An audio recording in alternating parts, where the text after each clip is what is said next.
In the hoop house in here, we basically only have tomatoes left. So if you remember, over here was all brassicas. We had broccoli, we had cabbages,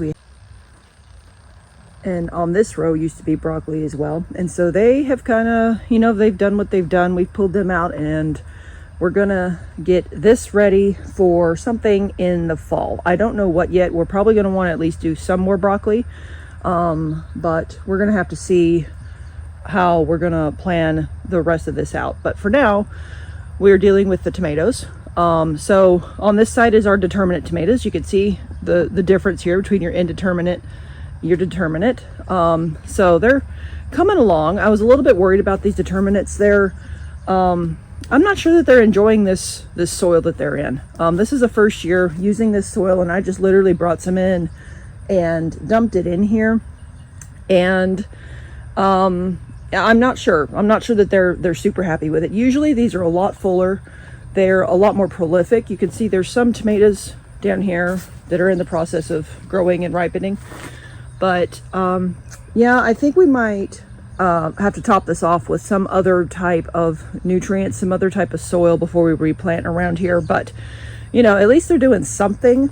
So we'll just kind of keep our eye on those. But you can see they're kind of neat how I got them in these cages, and that's gonna contain them versus these guys.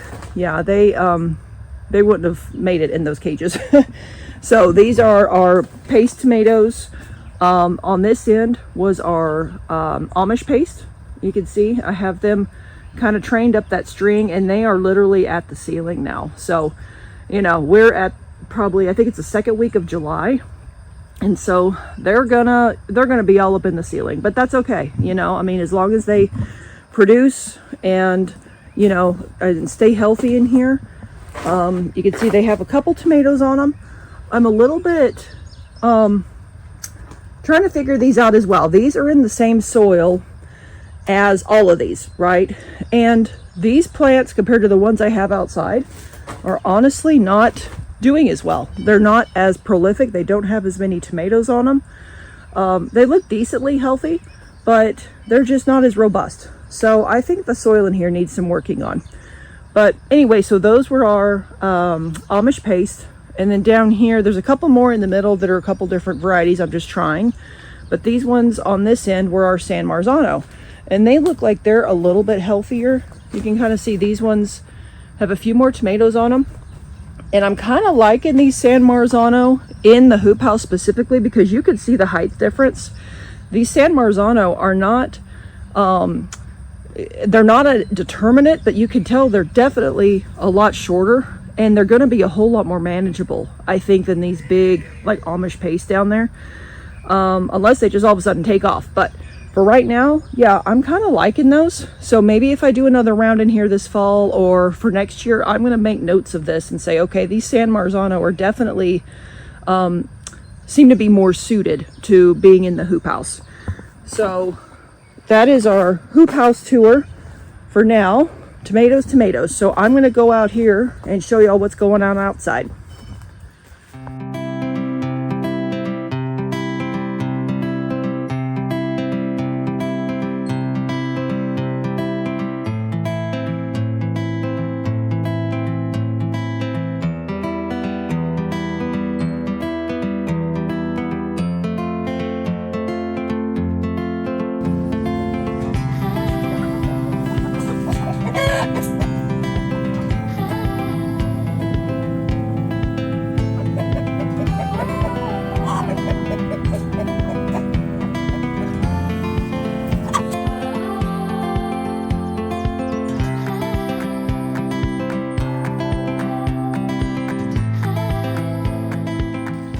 All right, so we are outside. We're right next to the hoop house here, and you can see, welcome to the jungle, right?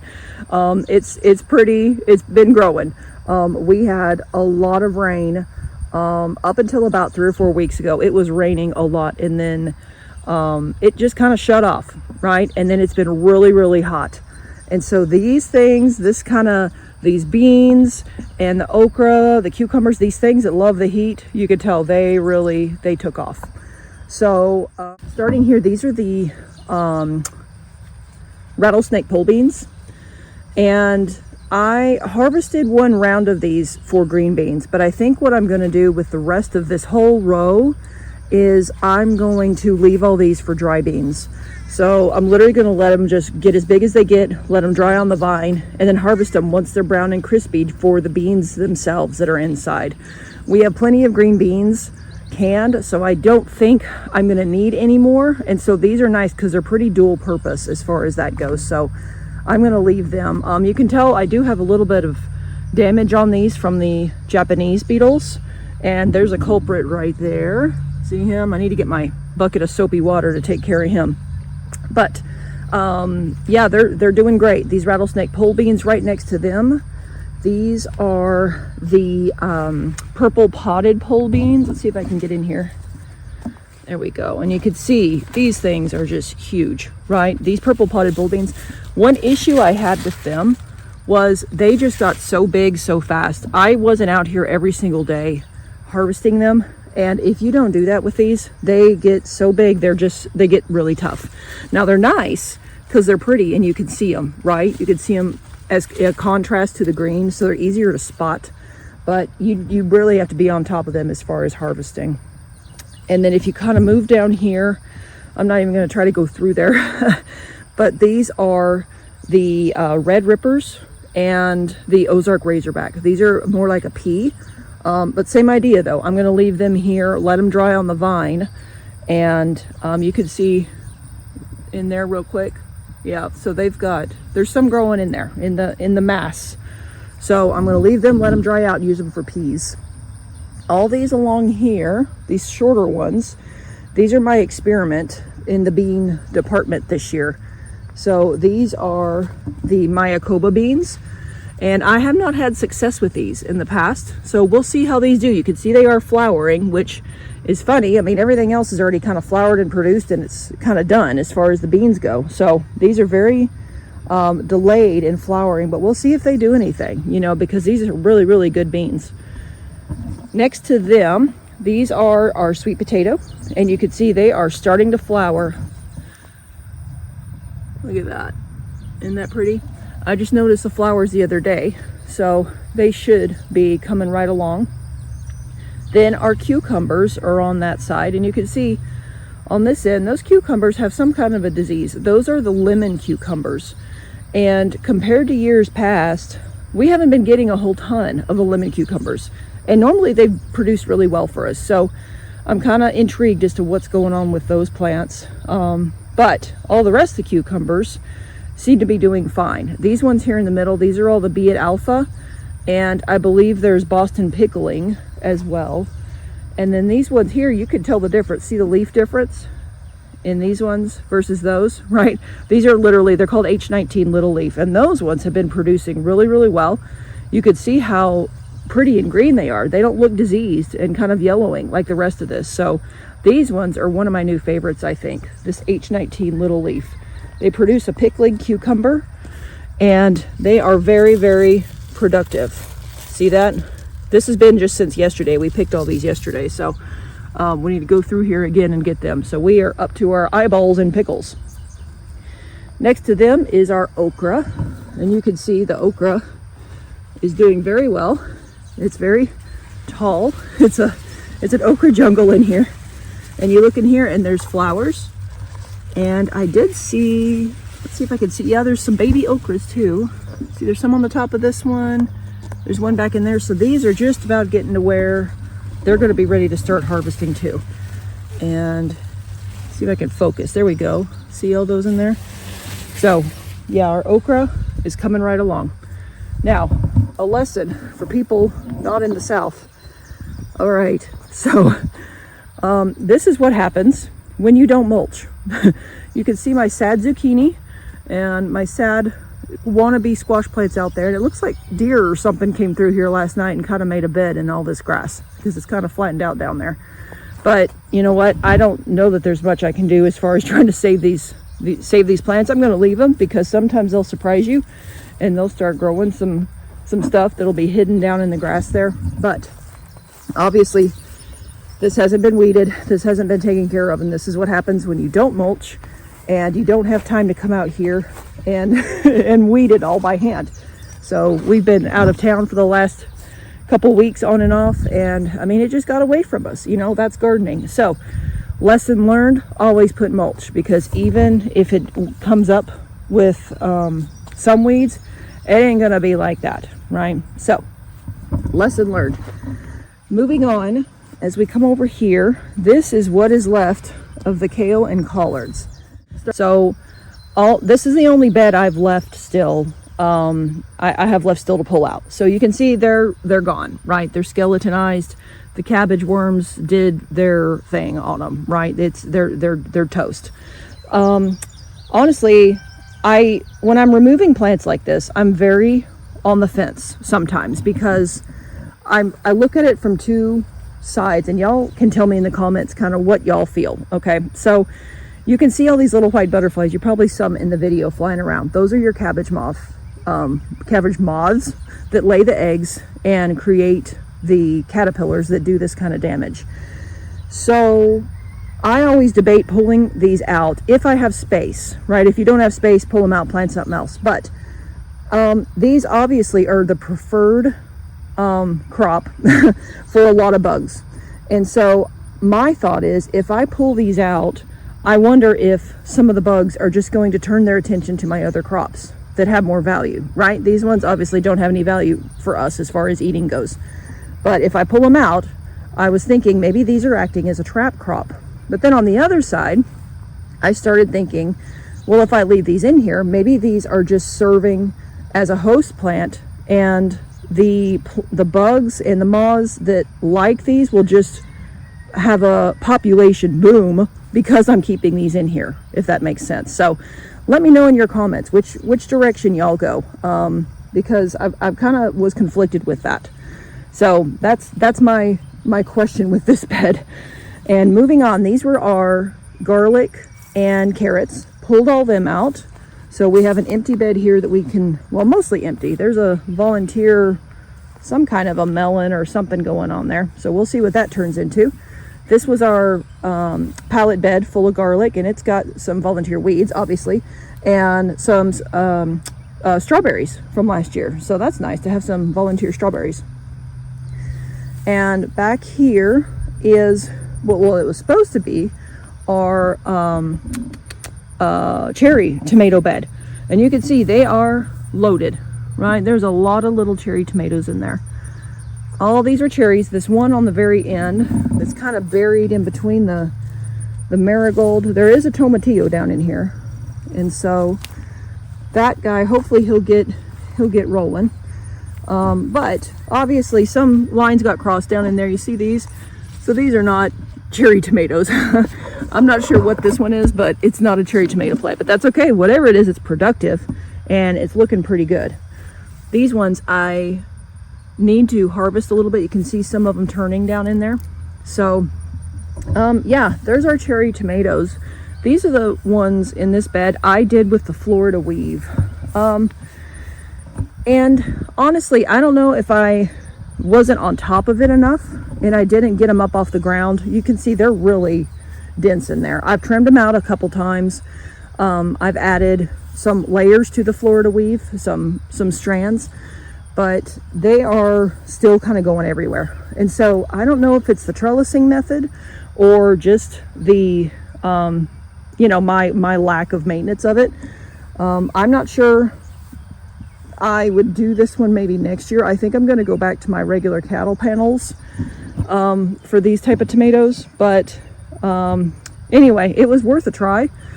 And they seem to be kind of holding up as far as the parts I put in to the Florida weave, the parts that I did stick up there. But especially with these cherry tomatoes, they just get so many branches and so much, you know, foliage going on. It's hard to keep everything up. You see all the tomatoes down there on the ground, and you know, tomatoes on the ground are never great. So I don't know, I need to think about this situation. So down here we have, this is a Jimmy Nardello. It's got some nice peppers on it there. And then this is the what's it called? Purple Sparkle, I believe. And this one's really surprised me. We have gotten several really good sized peppers off of this thing, and they taste pretty good too. And let's see if we have any other sweet peppers. This is our yarrow. So the yarrow is really pretty. It's got medicinal uses. It's really pretty, and it's really, really good for the pollinators. And I think there's a few more pepper plants that are buried underneath there. But once again, yeah, that just needs to be kind of cleaned up.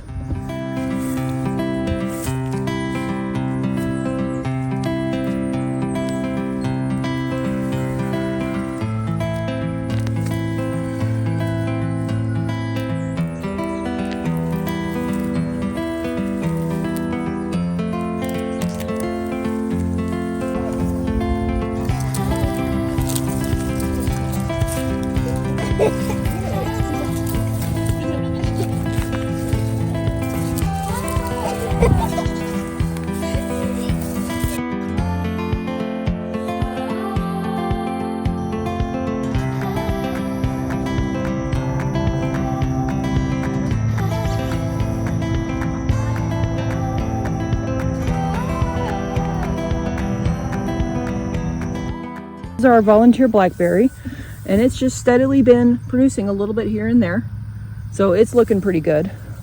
In this other sunken bed, these are our hot peppers, and you can kind of see, I mean, we have plenty of jalapenos going on in there. These ones are the ones that are supposed to turn yellow. I think they're called lemon spice, and you can see they're probably just starting to turn, right? And they're looking good.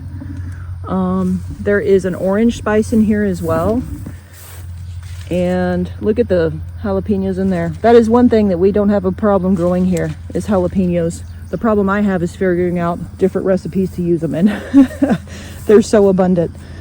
So if we come over here to our double tall raised beds, this is kind of an experiment. So I have all the regular tomatoes back there, but I had this open bed, and I was like, well, what if we try just some fall tomatoes?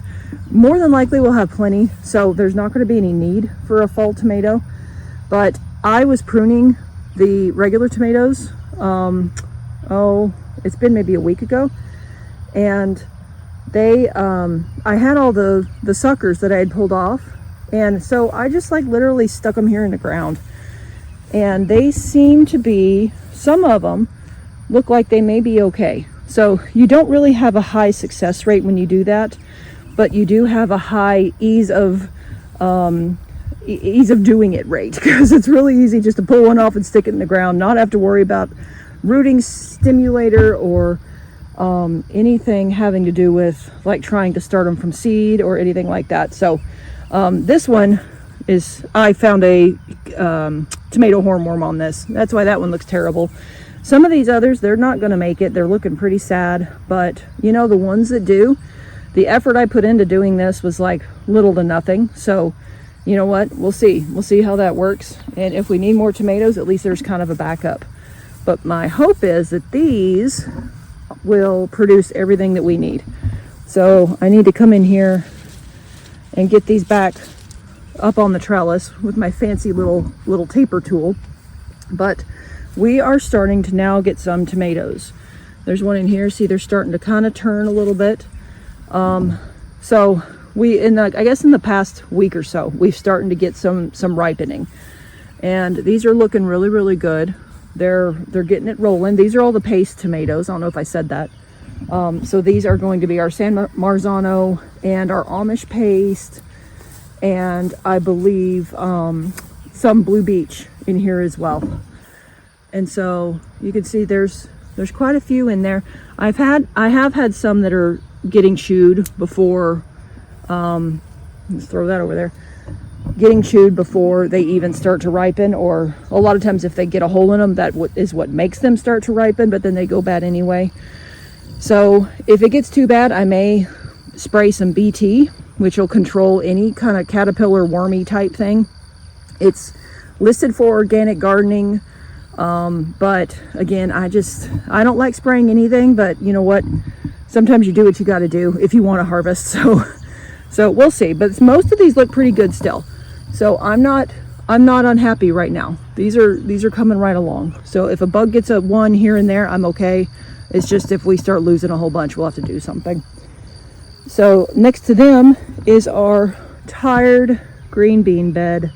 So these things produced a ton of green beans all at once. These are all dragon tongue on this side, and those are all jade on that side of the center divider. And you can see the jade is reblooming, right? The dragon tongue, they are a little bit, but not so much. So again, this is one of those things that I'm kind of on the fence about, because these had a really, really big harvest all at once, as they're supposed to. They're bush beans, right? And I know last year when I left them in, they started growing another kind of round of beans.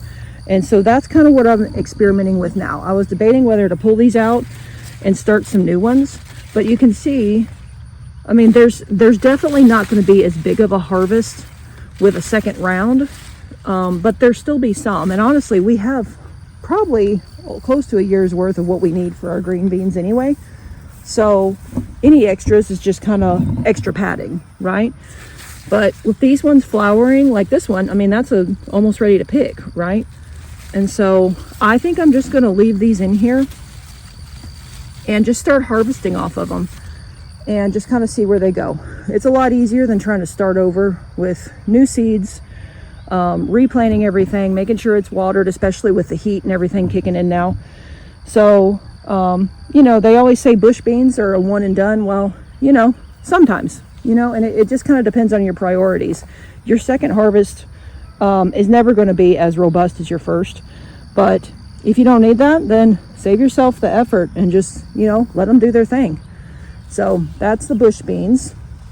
Next to them, these are our slicers. And so these ones are actually a little bit further along than the paste tomatoes are. I've gotten a few off of these. You can see, look at this guy. I think this is a pineapple tomato, and I've already gotten at least a couple off of him. This one is the jasper, violet jasper. So, and it's starting to come along. I believe these are the mortgage lifter. You can see some in there. So they're starting to come along. They are getting to where they're starting to ripen consistently with this heat. They're liking it. I think this is a Cherokee purple. You see that? So they're getting there. This is the tomatillo. And this is a funny little thing. So we have some little tomatillos on it. The plant is kind of starting to look pretty bad, and I'm trying to figure out what it needs, what it's not liking. It may be our climate, it may be something with the soil, but it's just not as robust as I hoped. So, you know, that one needs a little more examination. But yeah, so these are all our slicing tomatoes. I've pulled a couple off these early that they got bugs in them, like caterpillars. So again, I might end up spraying these if need be. We just got a big storm last night with a lot of rain, so they're all pretty wet right now. So next time we have a stretch of dry weather, if I keep seeing, see here, there's some bug damage. See, this is a Constelluto Genovese, and you can see how they put a hole in it and then the whole thing starts rotting. So that's not ideal. So, you know, if I see too much of that, yeah, I'll get the BT out. So that pretty much wraps up our garden tour for July. So thank y'all again for stopping by, and I will catch y'all in the next video. Bye.